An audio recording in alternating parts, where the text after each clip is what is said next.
People who have never been inside the enclosure ask me how I got out. They imagine tunnels, bribed guards, forged documents cooked up in some back room by a network of professionals.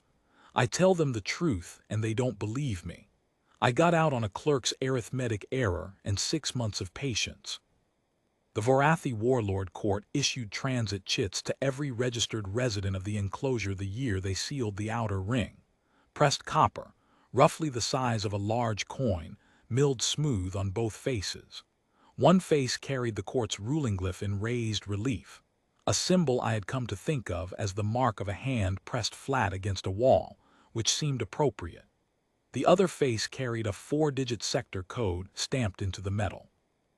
The sector code told every checkpoint scanner which district you lived in, which ration queue you reported to, which labor assignment ledger held your name.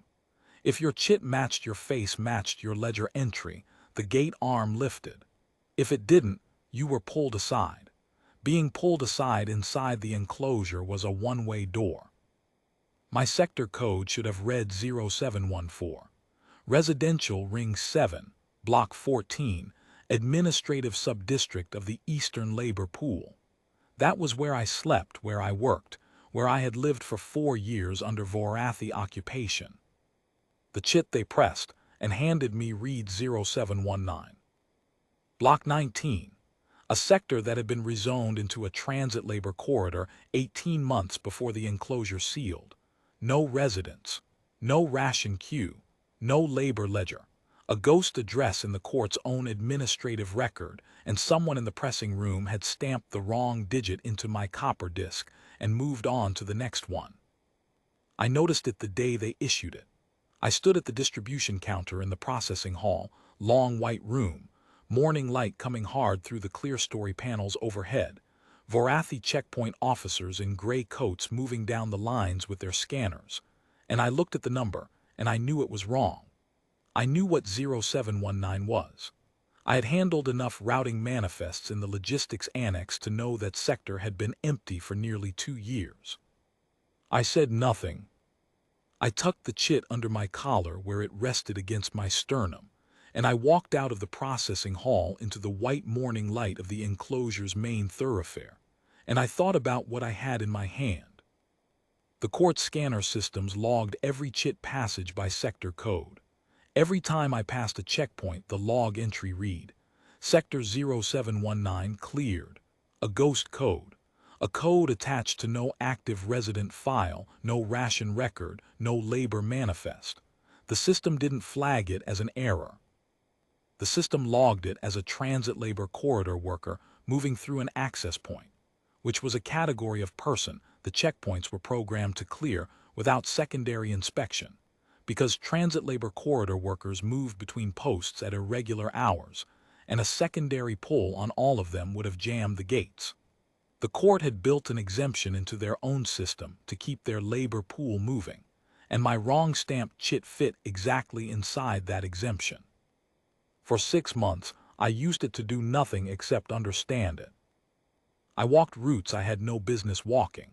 I stood at checkpoints I should not have been able to approach, and I watched the gate arm lift. I counted the seconds between scanner contact and clearance, 2 seconds, consistently. I memorized which officers ran secondary visual checks and which ones watched the board and waved people through. I noted the shift rotations. I did this slowly, one small observation per day, never pushing, never hurrying. I want to be clear about something. I was not a brave man.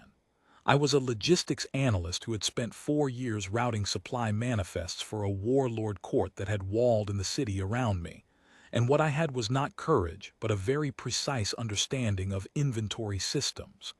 I knew how errors propagated in large cataloging structures.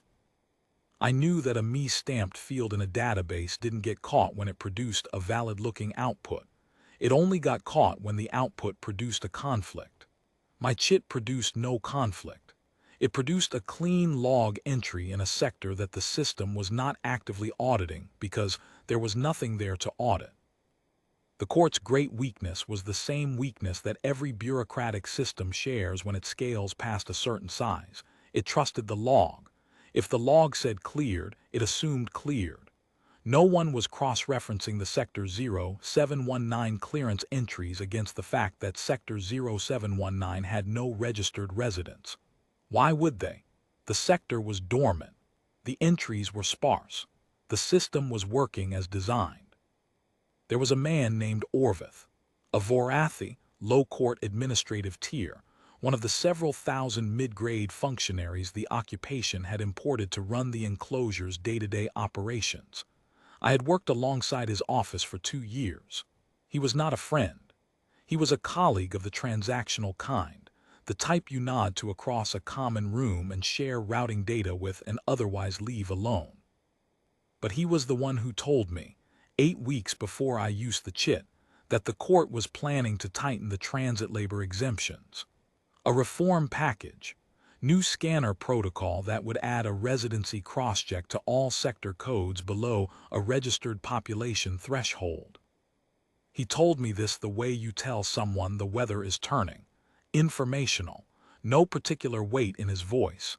He didn't know what I was carrying. I don't know why he told me. I have thought about it across many years and I don't have an answer. The Vorathi are not a sentimental people and Orvith was not an exception to that. Perhaps he was testing me. Perhaps it was simply the kind of low-grade administrative gossip that circulates in any occupation bureaucracy. Perhaps something in him understood what the information was worth to someone like me, and he chose to let it reach me anyway, and chose not to examine that choice too closely. I used the chit 4 weeks later, not because I was ready, but because the window was narrowing, and ready was a luxury I was not going to get. 9 checkpoints between the Eastern Labor Annex and the Outer Perimeter Gate. I walked them on a late morning shift when the corridor officers were running the transit labor rush, and the gate boards were scrolling green faster than anyone was watching them individually. 9 times the scanner read 0719. 9 times the gate arm lifted. 2 seconds each. 18 seconds of total exposure, counted across a walk of approximately 40 minutes. The 10th gate was the perimeter. Different system, different officers, a heavier scanner array that read the chit and ran the cross-reference in real time against the outer access roster. I had no entry on the outer access roster. The gate arm did not lift. I stood at the panel for approximately 3 seconds. The officer on duty looked up from his board. I said, in the court's administrative dialect, that I was logging a routine transit corridor inspection, and that the outer access roster integration had been flagged for a data sync delay in that morning's maintenance report, and that if he would manually clear the entry, I would submit the discrepancy report to the logistics annex on my return pass. He looked at me, he looked at his board, he looked at the gate. He manually cleared the entry. I walked out. I did not run. I walked at the same pace I had walked the 40 minutes through the interior corridors, because I had learned in those 6 months of observation that the thing that drew secondary attention at a checkpoint was not the wrong credential but the wrong movement. The log said cleared. I moved like a man the log had always cleared. 3 years later the outer ring failed, and the enclosure dissolved in a period of approximately 72 hours. By then, I was on the other side of 2 transfer points and a transit vessel, and I heard about it in a way you hear about something that happened to a city you used to live in, a heaviness, a flatness, a reckoning that comes in late. Orvith's name does not appear in any of the post-dissolution records I have been able to find, which means nothing necessarily. The records are incomplete, but I have looked and I have not found him, and I have come to sit with what that probably means. I still have the chit, pressed copper small enough to close my fist around entirely, the ruling glyph on one face, the number 0719 on the other. I keep it in the left breast pocket of whatever jacket I am wearing, which means it has rested against my sternum, more or less continuously, for 11 years. People ask me why I kept it. I tell them it's a record. The court had a file on my housing assignment, my ration queue, my labor output, my biometric profile, my walking route from the annex to the distribution hall. They had records on every person inside those walls. They never had a file on Sector 0719, Block 19. They never had a file on the man who lived there. That man was me. He just didn't exist in the log.